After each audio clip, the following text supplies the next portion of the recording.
High বন্ধুরা, শুভ সকাল, good morning. সবাইকার শুভ হোক দিন। মাছ ধুইতে এসেছি পুকুর পাড়ে।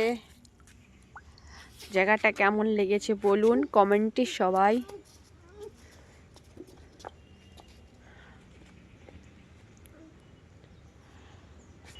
দু ভাই বোনের মারপিট চলতিছে।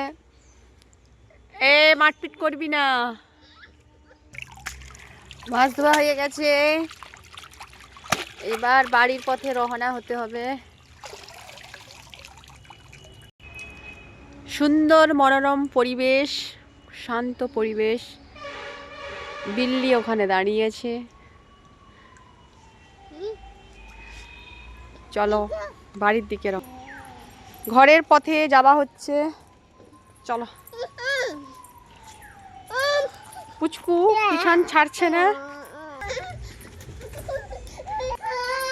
ঘরের দিকে চলে এলাম। বাপের বাড়ি এসেছি। খুব সুন্দর সবজি ফুলকপি দেখেছেন, বাড়ি থেকে সব আনা হয়েছে। দেখেছেন বন্ধুরা, খুব সুন্দর ফুলকপি, সুন্দর বেগুন দেখেছেন কত সুন্দর। একে ভাজা পোড়া করে খেতে খুবই সুন্দর লাগবে। আর যদি কারি পাতা ঘরের সাইডে থাকে, কারি পাতা দিয়ে রাই দিয়ে পেঁয়াজ দিয়ে বানাবেন, খুব সুন্দর লাগবে। আর টমাটোর সাথে, টমাটোর দেখলেই খেতে মনে হয়। কাঁচা খেলে তো খুবই উপকার শরীরে।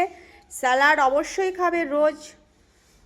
কান্দা পেঁয়াজ, হাঁড়ি মির্চি দেখলেই খেতে মনে হবে। আমার তো খাবার থালায় হাঁড়ি মির্চি চাই চাই, আর পেঁয়াজ আর লেবু, ব্যাস। খাবারে আর কি চাই। বন্ধুরা তো রেখে দিচ্ছি।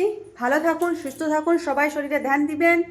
আশা করি সবাই ভালো থাকবেন, নিজেদের শরীরে ধ্যান দিবেন। শীতকাল পড়ে গেছে, তো সব সময় সবাই কেয়ারফুল থাকবেন। আর অবশ্যই বেশি করে জল পান করবেন, অতর স্নান করবেন। সবাই সুস্থ থাকুন, ভালো থাকুন। Bye bye. আমার মিনি ব্লগ বন্ধ করলাম এখানে।